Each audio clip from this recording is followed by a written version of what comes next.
Issue جو agenda ہے اس پر بھی بات کرنا چاہتا ہوں. جی پہلے ریزولوشن لے لیتے ہیں. میرا ریزولوشن بسم اللہ الرحمن الرحیم. جناب chairman, the Senate of Pakistan, taking note of systematic imprisonment, torture of political prisoners in Indian occupied Kashmir, takes note of the serious plight of Kashmiri freedom fighter Yasin Malik, who is incarcerated in a death cell in the notorious Tihar jail in India, having spent 25 years of his life in Indian prisons. The Senate strongly condemns this inhuman and degrading treatment of Yasin Malik, since his only crime is to raise his voice against the brutal Indian military occupation. Now the Senate notes that grave concern the new false charges are being concocted against Yasin Malik with a view to keeping him in jail indefinitely. The Senate urges the government of Pakistan to immediately take up the case of Yasin Malik and all other political prisoners in occupied Kashmir, including Mohtarama Asiya Andarabi, with the United Nations Human Rights Council, seeking their swift release from illegal imprisonment. Launch a sustained global campaign for highlighting this issue at all international fora, including foreign governments, parliaments, and human rights organizations, and report back to the Senate within 45 days as to the progress made on this issue pursuant to the Senate resolution. Thank you. I now put the resolution before the House. Those who are in favor of the resolution may say aye. Aye. Those against the resolution may say no. I think the ayes have it. The resolution is passed unanimously. Leader of the opposition, please. Sir, you were very kind to accept our agenda for this session, and there are about 8 or 9 items, and now the last 2 have been clubbed together.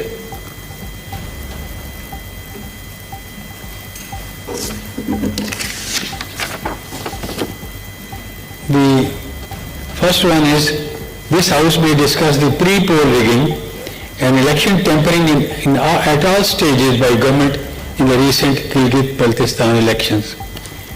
سر آپ کو پتہ ہے کہ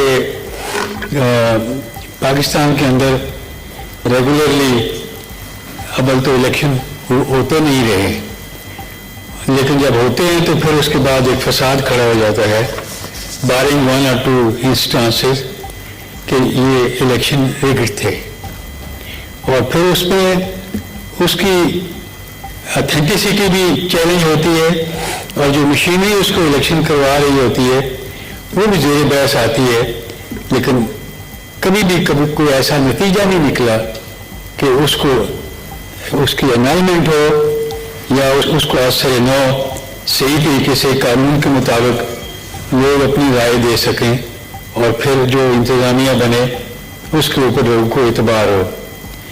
بہن یہی معاملہ گلگت بلتستان کے اوپر بھی ہوا ہے، اور وہ جو تجربہ 2018 کے الیکشن میں یہاں کیا گیا تھا اس سے کہیں بڑھ کر یہ تجربہ گلگت بلتستان کے علاقے میں ہوا ہے. اب مجھے خطرہ ہے کہ شاید یہ جو ان کی طریقہ کار ہے اس کو آزاد کشمیر میں بھی نہ آزمایا جائے. وہ گلگت بلتستان بھی بڑا سینسٹیو علاقہ ہے، چائنا کے ساتھ اس کے بارڈرز ہیں، سی پیک اسی سے گزرتا ہے، لیکن اس کے علاوہ بھی بہت ساری بیرونی طاقتوں کی نگاہیں بھی اس علاقے کے اوپر ہے، بالخصوص انڈیا کی، اور وہ کوئی نہ کوئی ایسا بہانہ بناتا ہے کہ وہاں کوئی فساد کھڑا ہو، کوئی ایسا طریقہ اختیار کیا جائے کہ ان کے اور پاکستان کے درمیان کشیدگی پیدا ہو، بدمزگی پیدا ہو، بد اعتمادی پیدا ہو. تو اس وجہ سے اس کی طرف خصوصی توجہ دینی چاہیے. میں نہ صرف یہ کہ الیکشن کمیشن سے توقع رکھتا ہوں کہ وہ اس کی طرف توجہ دے گی اور یہ تجربہ جو ہے اس کو ختم کرنے کی کوشش کرے گی، بلکہ میں یہ سمجھتا ہوں کہ یہ بنیادی چیز ہے کہ اگر فیئر الیکشن نہ ہوں تو اس سارے پروسیس کے اوپر سے اعتماد لوگوں کا اٹھ جاتا ہے. اور اتنی ڈٹھائی سے یہ گلگت بلتستان میں کیا گیا ہے کہ میں وہ لایا ہوں سارے واقعات اور ڈاکومنٹس جو اخبارات کی میں چھپے بھی ہیں وہاں بھی اور پاکستان کے اندر بھی. تو یہ میں آپ کے پیش کروں گا تاکہ آپ بھی اس کو ایک نظر دیکھ لیں. لے آئیں گے.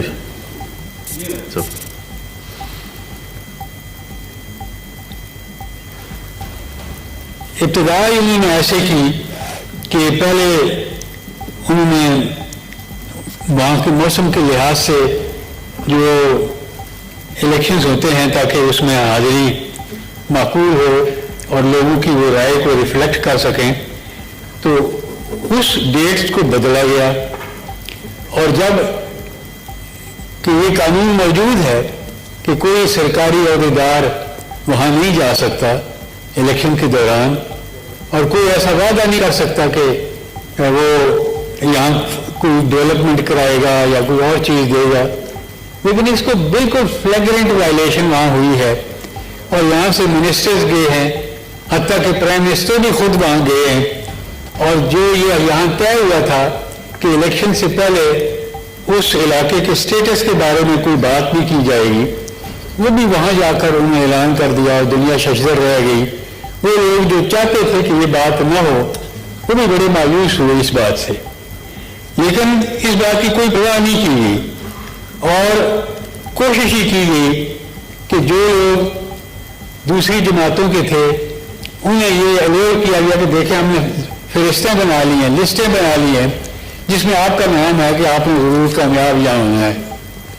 لیکن جو لوگ اپنی جماعتوں کو چھوڑ کر وہ دوسری طرف گئے حکومت کی طرف اور ان کو یہ خیال تھا کہ وہ الیکٹ ہو جائیں گے، تو وہ بعد میں ان میں سے اکثر وہ اپنے سیٹیں لوز کر گئے. لوگوں نے ان کو جو لوٹا کریسی ہے اس کو ریجیکٹ کیا. لیکن جو جنرلی ان جماعتوں کے امیدوار تھے ان کو جو لالچ دیا گیا، جو دباؤ بڑھائے گئے، اس کی بھی کوئی مثال نہیں ملتی. حتیٰ کہ پاکستان میں بھی اس کی مثال نہیں ملتی جو 2018 میں ہوا. لیکن ایسا لگتا ہے کہ اس بات کی کوئی کسی کو پرواہ نہیں تھی کہ اگر یہ ہم کر کے اپنے رزلٹ کر لیتے ہیں تو وہ ٹھیک ہوگا اور لوگ پھر رفتہ رفتہ اس کو بھول جائیں گے. ایسا طریقہ اختیار کیا گیا جو میں سمجھتا ہوں کہ اس سے پہلے پاکستان میں یا اس علاقے میں ایسا تجربہ پہلے نہیں کیا گیا تھا. یہ بہت افسوسناک بات ہے. میں یہ سمجھتا ہوں کہ یہ سارے اس ڈیموکریٹک پروسیس کے خلاف ہے جو پاکستان کو اپنے ان علاقوں کے اندر رواج دینا قطعاً ضروری نہیں تھا جو انہوں نے وہاں جا کر کیا ہے. اور وہاں بھی آپ دیکھتے ہیں کہ وہاں مظاہرے بھی ہوئے، وہاں الیکشن کمیشن کے دفتر بھی جلائے گئے، گاڑیاں جلائی گئی. لیکن تابق ہے کتنی دیر تک ایسا ہو سکتا ہے. تو ان لوگوں کے خلاف مقدمے بھی درج ہوئے، سارا کچھ ہوا، لیکن ان لوگوں نے دل سے ان کو قبول ان الیکشنز کے ریزلٹس کو نہیں کیا. اسی طریقے سے وہ جو آئٹم نمبر 2 ہے اس پر بھی آج کچھ بحث ہوئی ہے. دس ہاؤس میں ڈسکس دی اوور آل پریسیپیٹس economic situation and growing volume of loans taken by the PTI government. ایک نارمل طریقہ تو یہی ہوا کرتا تھا کہ سال میں ایک دفعہ بجٹ بنتا تھا اور اس کو خفیہ رکھا جاتا تھا تا وقت کہ فائنانس منسٹر اس کو اناؤنس نہ کر دے اور تاکہ اس کے کوئی ایڈوانٹیج نہ اٹھائے، انڈیو ایڈوانٹیج نہ اس کو ملے. لیکن اب رواج یہ ہو گیا ہے کہ مہینے میں 2-2 3-3 بار نیا بجٹ آ جاتا ہے، منی بجٹ آ جاتا ہے، تیل اور گیس کی قیمتیں بڑھائی جاتی ہیں، باقی چیزیں تو بالکل ایک میں سمجھتا ہوں کہ اس قدر خوراک کی اور استعمال کی چیزیں اتنی تیزی سے بڑھتی ہیں جس پر کوئی کنٹرول نہیں ہے، اور وہ یہ کہا جاتا ہے کہ جی لوگ، یہ سپلائی ڈیمانڈ کی بات ہے، اس کو ایسا نہیں کیا جا سکتا، لیکن میں یہ سمجھتا ہوں کہ یہ عام آدمی سے اگر آپ پوچھیں تو وہ بہت پریشان ہے، مہنگائی کی وجہ سے، بے روزگاری کی وجہ سے، لا اینڈ آرڈر نہ ہونے کی وجہ سے، اور یہ ساری چیزیں جو ہیں ایک دوسرے کی بڑھوتری میں مدد کرتی ہے، بڑھتی ہے۔ ایک چیز بڑھتی ہے، کرائم بڑھتی ہے، اگر قیمتیں بڑھیں تو کرائم بھی بڑھتی ہے، لوگ یہ جواز پیدا کر لیتے ہیں اپنے اندر کہ ہم نے آخر اپنے بچوں کو 2 وقت کا کھانا دینا ہے یا ہم نے بھی زندہ رہنا ہے، تو یہ خود اسلام آباد کے اندر کرائم اتنی بڑھ گئی ہیں، اتنا سلسلہ ایسا ہو گیا ہے کہ ایک اسٹیٹ آف انسیکیورٹی اس کیپٹل، پاکستان کے کیپٹل کے اندر ہو گئی ہے جو اس سے پہلے نہیں تھی۔ واقعات بیان کرنے کی ضرورت نہیں ہے کہ کتنے کیا ہوا کیا نہیں ہوا، لیکن بڑی بڑی گلیئرنگ یہاں لا لیسنس کی مثالیں دی جا سکتی ہیں۔